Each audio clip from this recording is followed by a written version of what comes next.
Hello everyone, I'm Rich Lamont. Welcome back to the channel. If this is your first time here, welcome. I hope you find something here that you like and that's useful. Today's video, I'm going to be doing a Green Highlander married wing.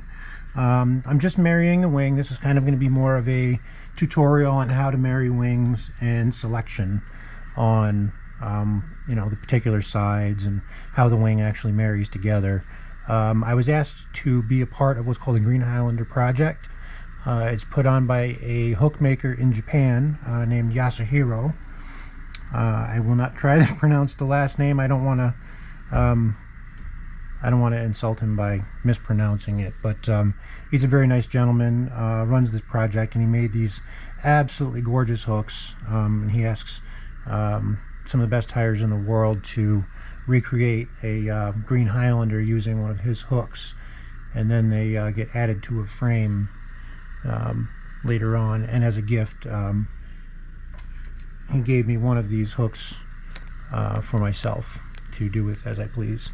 The craftsmanship that goes into these is pretty beautiful. You see there's gold leaf on there, and there's a red clearish coating that almost has I think he calls it the lava finish. So this is kind of like a marbling, a combination of the two. But it's such a beautiful hook. So it's a real honor to be a part of this, and I wanted to put the wing together and share that with you guys. And hopefully you guys can learn something along the way while I do it. So this is about a 5/0 hook. So the materials I need to have are going to be about, right around for a 5 to 6/0. I want them to be a little bit longer. The traditional Green Highlander, there's several different patterns that are listed in the books. Like Kelson, for example, does not have any yellow or orange in his pattern. Price Tanit is the one that has the green, orange, and yellow. But in Price Tanit, there's no Cory Bustard. So I'm kind of going to do my own wing. I'm not doing anybody particular. This is kind of just a one-off, my type of style wing. So I'm kind of making this up as I go. The three materials that I've chosen to use are Cory Bustard, dyed turkey, and Amgold. Amgold is a combination of Amherst and golden pheasant. It's actually quite difficult to find, so if you come across it, I suggest you buy it if it's for sale. So I just happened to be at the right place at the right time and got my hands on a little bit of it.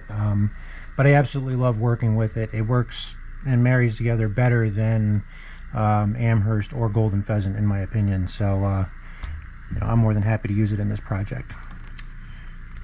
So to start, I'm going to select out my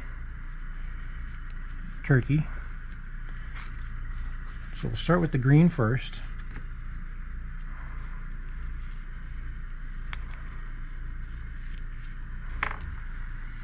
Now, when you are selecting your feathers for your wings, you're going to need two. You need your rear wing and your front wing. Let's see.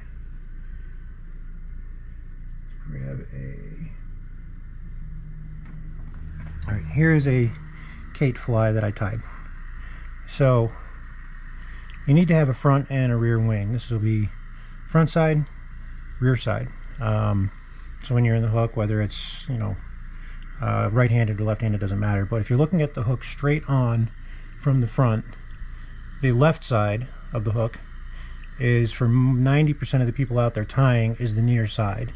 So there's your left and there's your right. The left side is going to be the left side of a feather. Now when you look at a turkey feather like this, you can see one side is clearly significantly longer, but one side is shorter and stiffer. These stiffer feathers are oftentimes a lot easier to work with than these longer, wispier ones. These ones, if you touch the tips too much, the tips can come apart. They can start feathering out, pardon the expression, but you'll start to see that the tips become very, very scraggly, and the oils on your fingers get in there and actually kind of compresses the little Velcro barbules that are on a feather. The stiffer side over here, it's a little bit tougher out towards the edge. They're not as delicate as the edges on this side. So most times, oftentimes when you're looking at feathers for married wings, a good example would be like a peacock wing. You would want that one stiffer side rather than the softer, this side over here. The other thing about the other side, about that softer side, is it starts to get a little bit wavy, and that can kind of translate back into your wing that you're tying. This is, and that's not to say this is unusable, because this is very usable. You can tie some very big wings with it, but if you're just starting out and you're just learning, this side, it can be a bit tricky to work with and is a bit more delicate. Besides the fact that in this particular instance, we're tying with a 5/0 hook, which, as you can see, this side over here is plenty long enough. We don't need to go over here to the longer side. So this is where I'll be taking it from. This is the shorter side on these.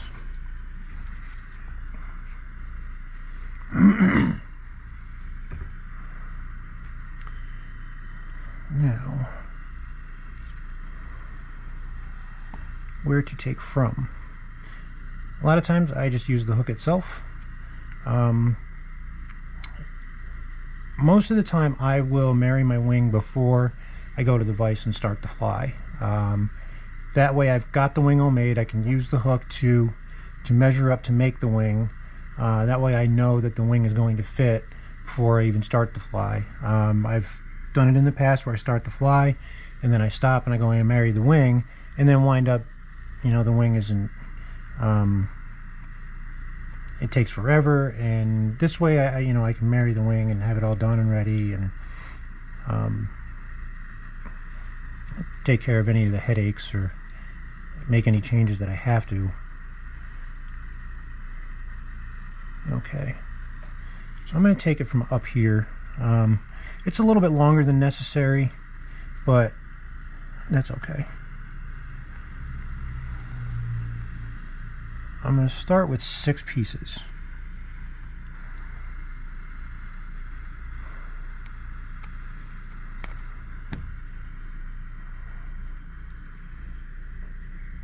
I doubt I'll need more than that, but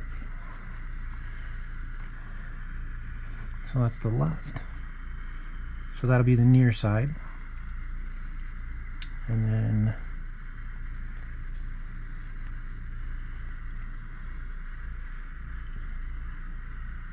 far side. This will be plenty as well.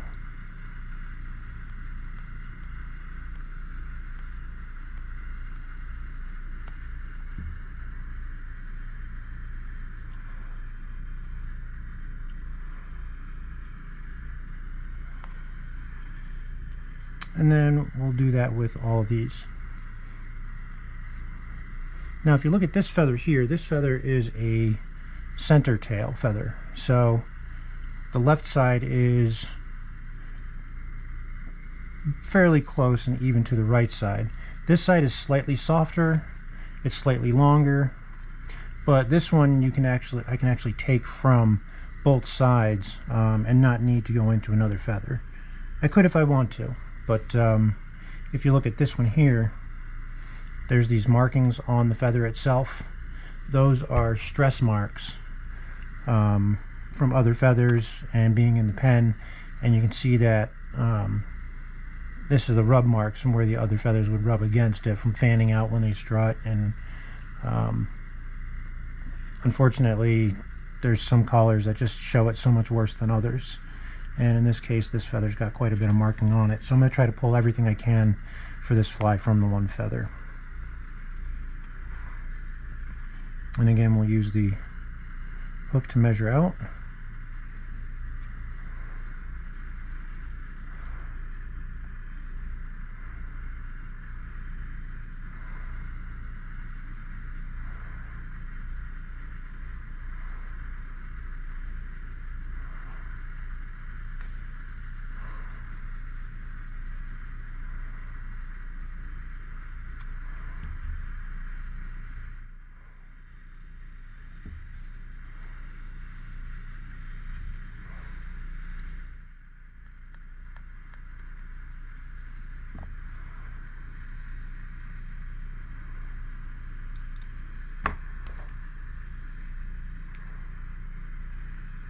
That's the right side.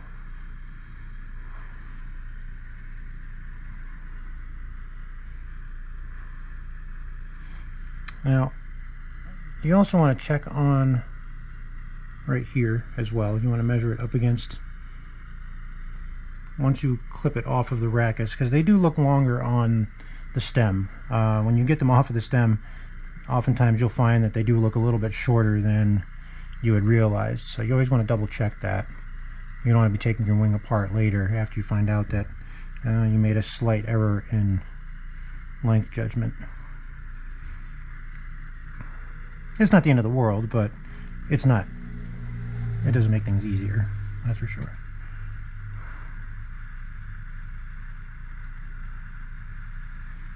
That's 7.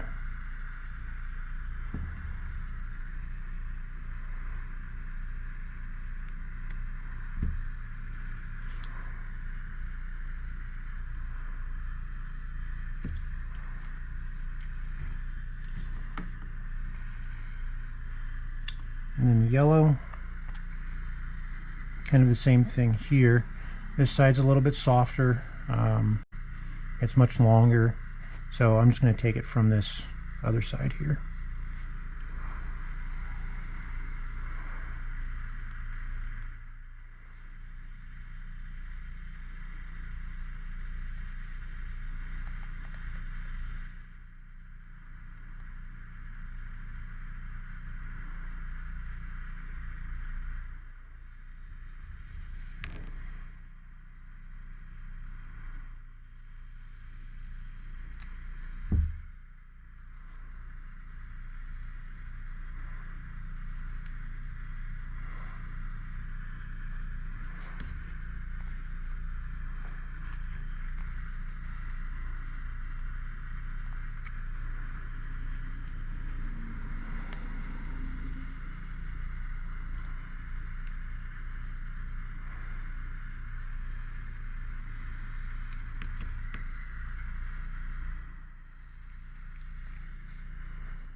Okay, for these.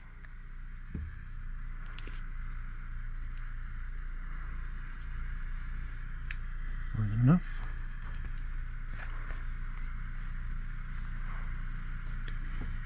Alright, now the Bustard, I'm going to use a bit of Bustard. This is I'm going to layer the Bustard in between all of these pieces. So I'm going to use, let's see.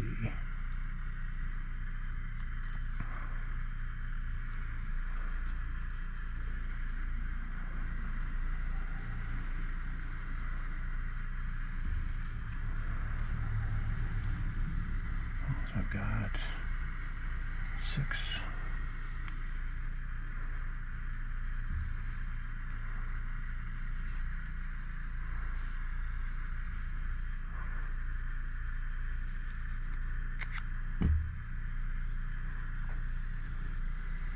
Not exactly certain how many I clipped off, but I'm sure I won't use that many. Whatever I don't use, though, I do have a container I put them all into, so that way I have something to go to for mixed wings.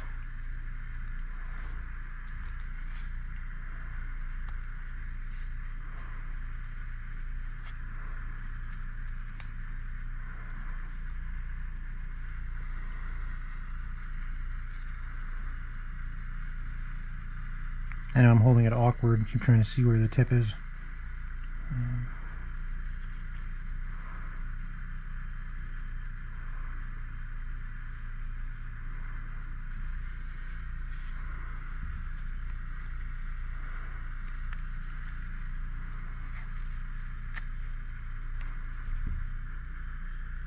Should suffice.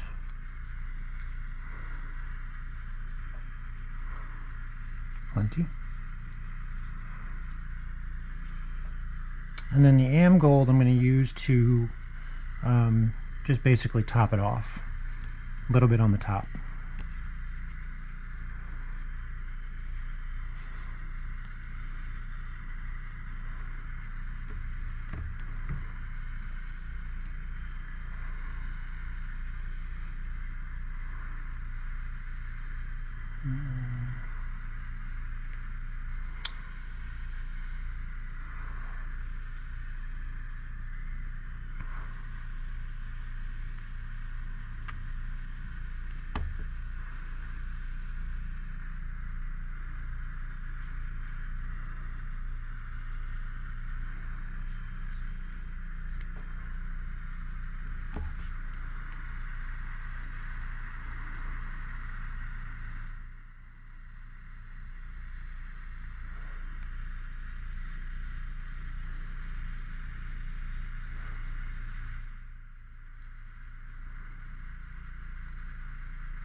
Okay, so now we've got our materials selected.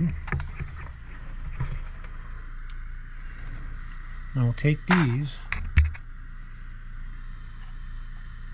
I'll set them aside. I'll do the near wing first.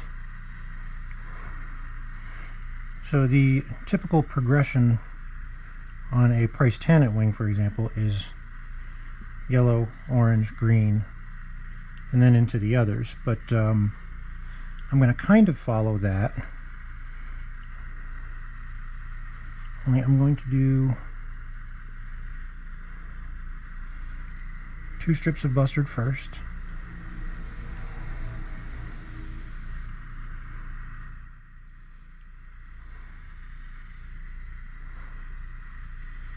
And a strip of yellow.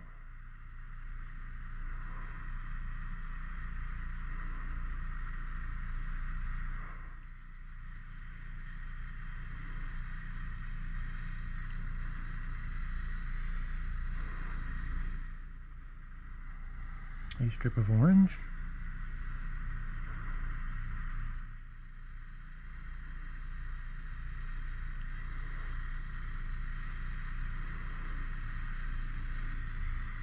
And then a strip of green.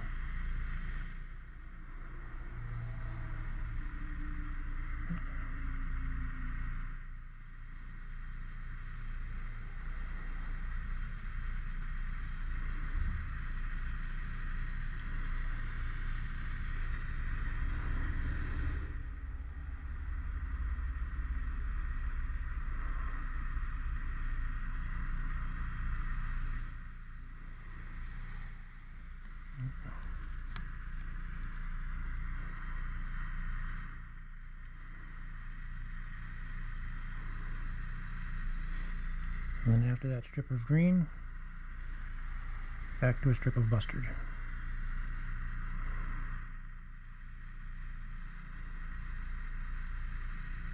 And my green, as it turns out,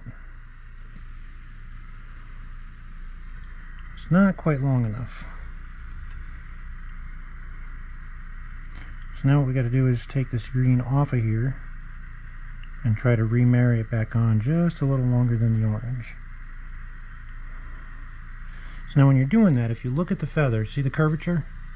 Just keep track of that curvature. The curvature on this one is the same. So just keep track of the curvature. Nestle the two that you're, the main part that you're actually holding, and use the one that you're adding later, and then you can just take it and line up the tips right here, and then you can just settle that one down back onto the orange.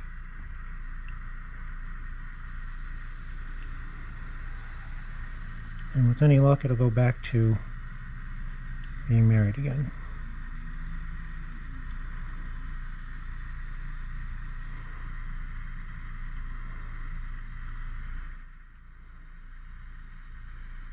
And there we are. What I like to do, if you notice, I'm putting the feathers between my fingers here, between these two knuckles. That does a couple things. One, as you're marrying, the oils from your fingers can actually get into the tips of the feathers. Like I was saying before, if you do that too much, then you wind up with the tips separating. If you rub them here, you don't get the oils on your fingers so much, and you can't overpressure them. You can squeeze your fingers together as tight as you want, but right there you're not going to get too much pressure. So then while you're holding them there, as you're pulling them through, if you twist them left or right, that helps orient these just a little bit differently and kind of helps that Velcro out and getting back together. So you'll see that I do that a lot, and it's a technique that I really like using. It's just one that I kind of started doing once and noticed that it worked very well, and just kind of kept up with it ever since. So then we're just going to repeat the layering process. One piece of Bustard.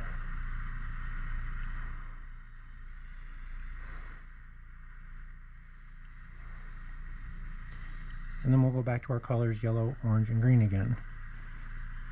And just continue doing them in a gradual succession over the end to create that angle, just like on a regular feather. And that's all you're doing, is recreating a feather. Just redoing it your own way.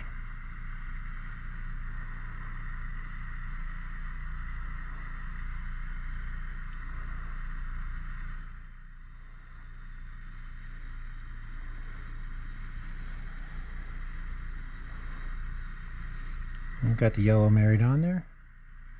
We'll separate the one out.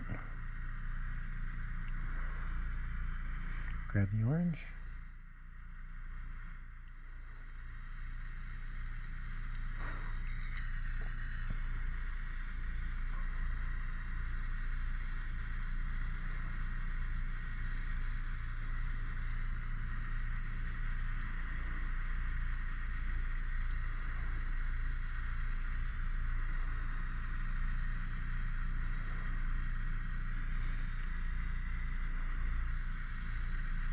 And the green.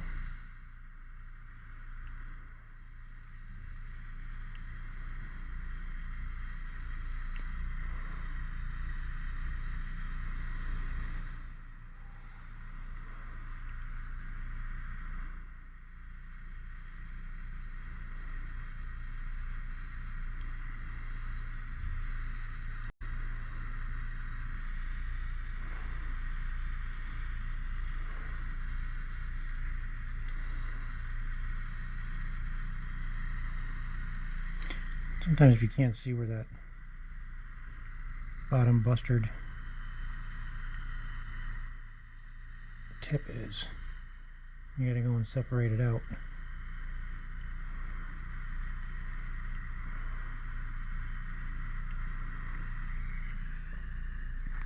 The thing about Bustards, it's not just Cory Bustard, but Floric and Bustard also. They're ground birds. They're kind of like turkeys.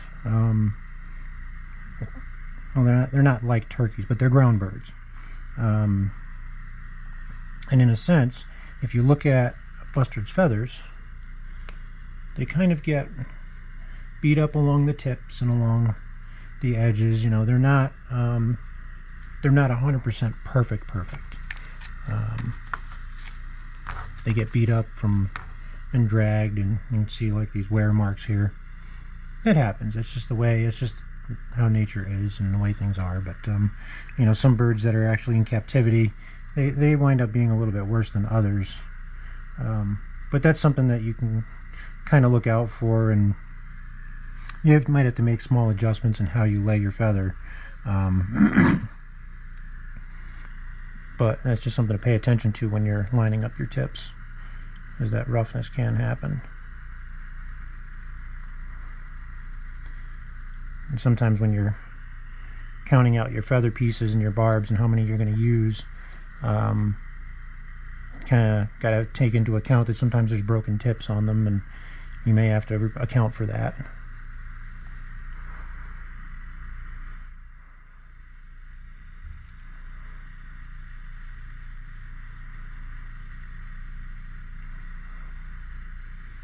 Nothing major, it just means you gotta maybe grab another strip or two, but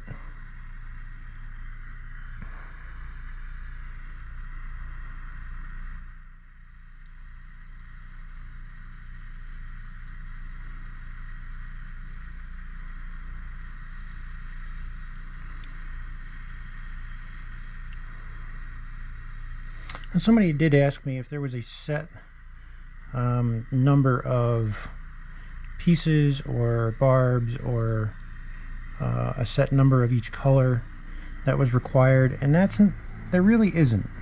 When you look into a lot of the flies from the past and you look at the books of like Kelson and Blacker and Hale, and most of the time they list the pattern as just whatever materials are in it. It's kind of up to the fly tyer, the individual, to interpret that how they want their fly to look. How much swan, how much turkey, how much bustard. But there's no set number of strips that are required for any one particular size or pattern. Unless, of course, it's specified. If it's specified, then that's different. In which case, you can go off the specifications.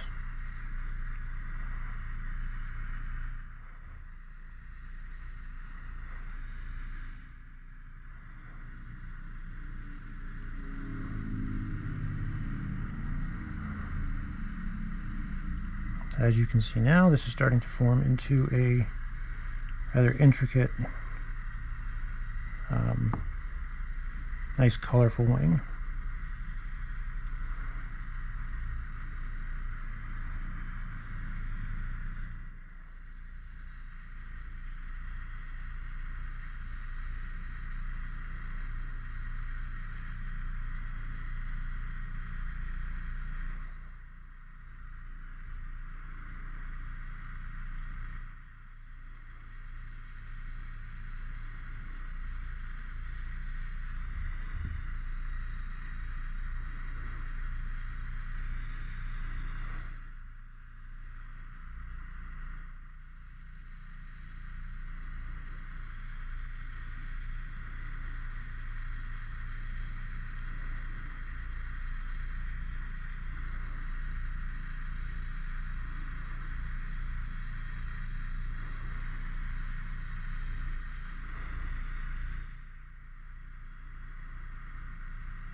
And we'll go back to the Bustard again.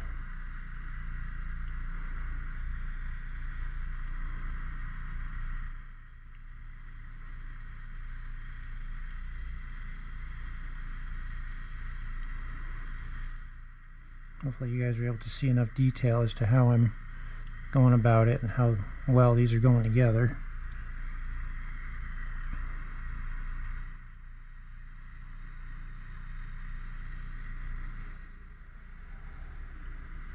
I think six layers is going to do that just nicely. Okay, if you look here, this one's too long. See how that one completely sticks out? Not by much. Maybe a millimeter.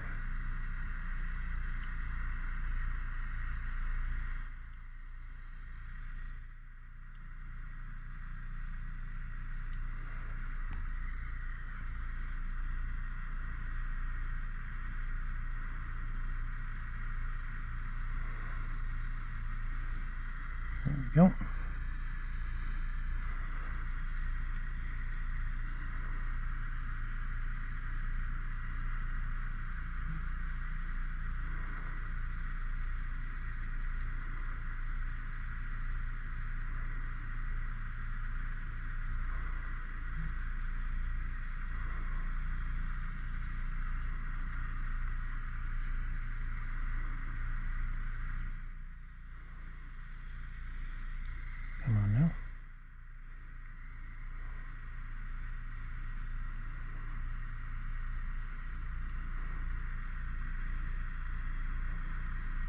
Another thing that you can do is, if things aren't taken quite well, you can take them and kind of spread them like that, or you can roll them around like this. That'll usually get the Velcro to take. The tips you kind of have to work a little bit more. That's why I find the twisting between my fingertips works well.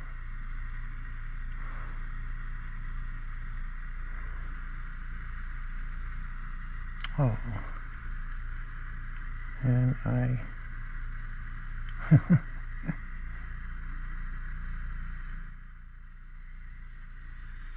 Alright.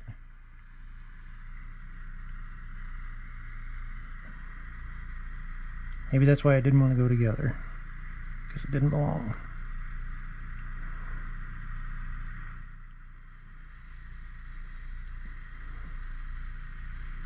It's supposed to be yellow. Alright, last layer.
Sorry for the long silences. All you can hear is like my tube here humming away, hissing away, making noises.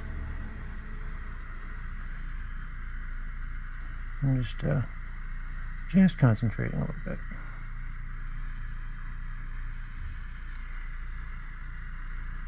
Quite repetitious, but the end result is quite worth it, in my opinion.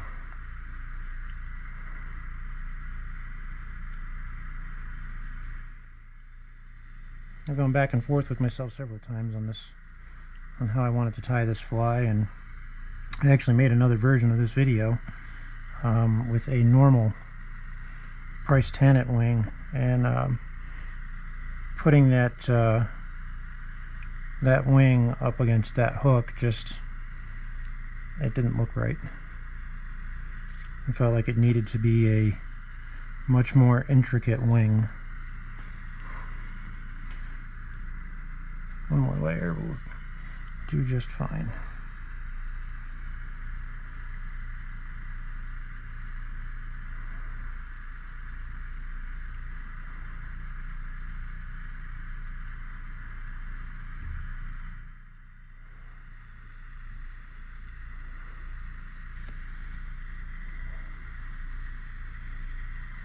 And getting this one last layer on is the trick, though.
It doesn't Doesn't seem...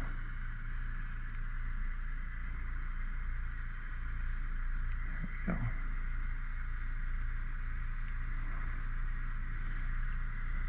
Sometimes for the last layer I need my magnifier.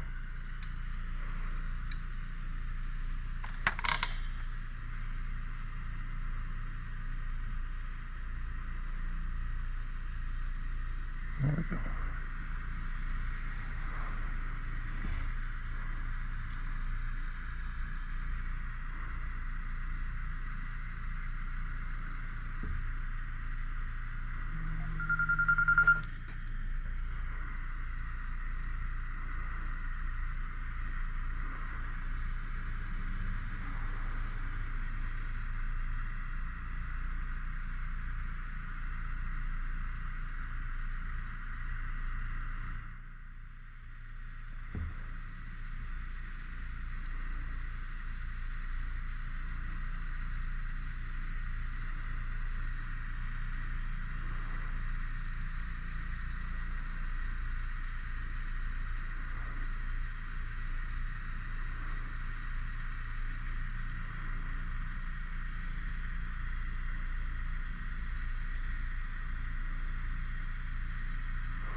Thank you all for that have stuck around this long. I know this isn't the most exciting thing to watch. Not a lot of, you know, background music. Well, there's no background music. Nothing else to entertain you except myself and my these feathers here. So if you've made it this far into the video, thank you very much. Too long. I appreciate you guys, you know, the support in the comments, and I've had some people email me and just let me know that, you know, things that I've been posting and the things that the videos I've shared have helped people in their tying, and hey, that's what it's all about, and I'm glad I'm able to be a part of that, and glad you guys are able to advance in your tying. That's kind of what this is all about, you know, just here to offer a little guidance and share something that we all love. This kind of tying to me is I don't know, it's just above and beyond anything else that I've ever done. To be able to tie these kinds of flies and recreate things that others have done in the past, and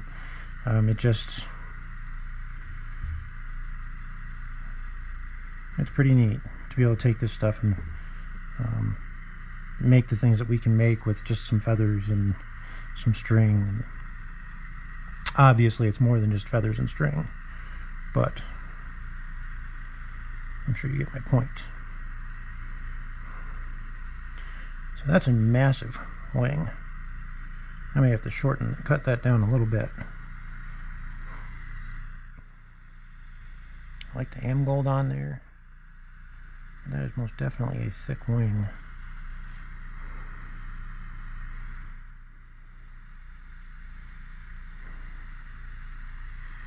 And possibly a layer might need to come off, especially with that am-gold on there.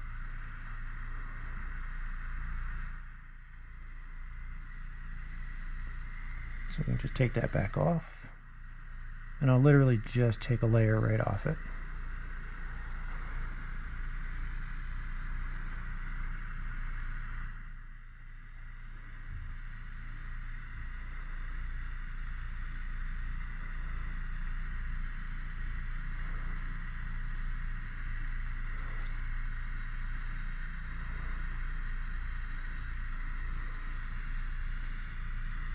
Okay, to get an idea of what that's going to look like. It's a little fatter up front right now, but this will get compressed down when we tie it in.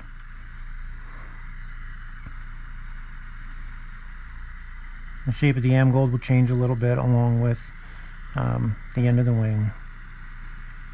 But so far, I am quite happy with that. I think that's a great looking wing, and it's going to look fantastic on this hook.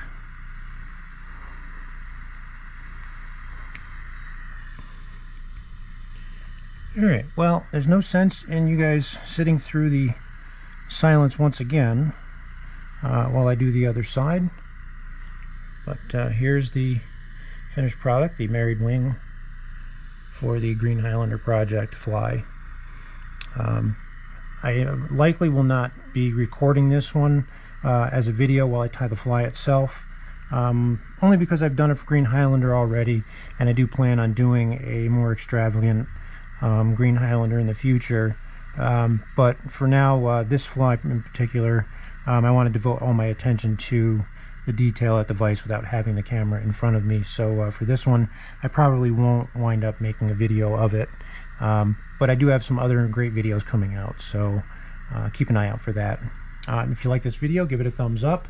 Let me know that you enjoy the content and that this helped you. That helps me know what works and what doesn't, what what things I need to change or what things I need to add to the channel.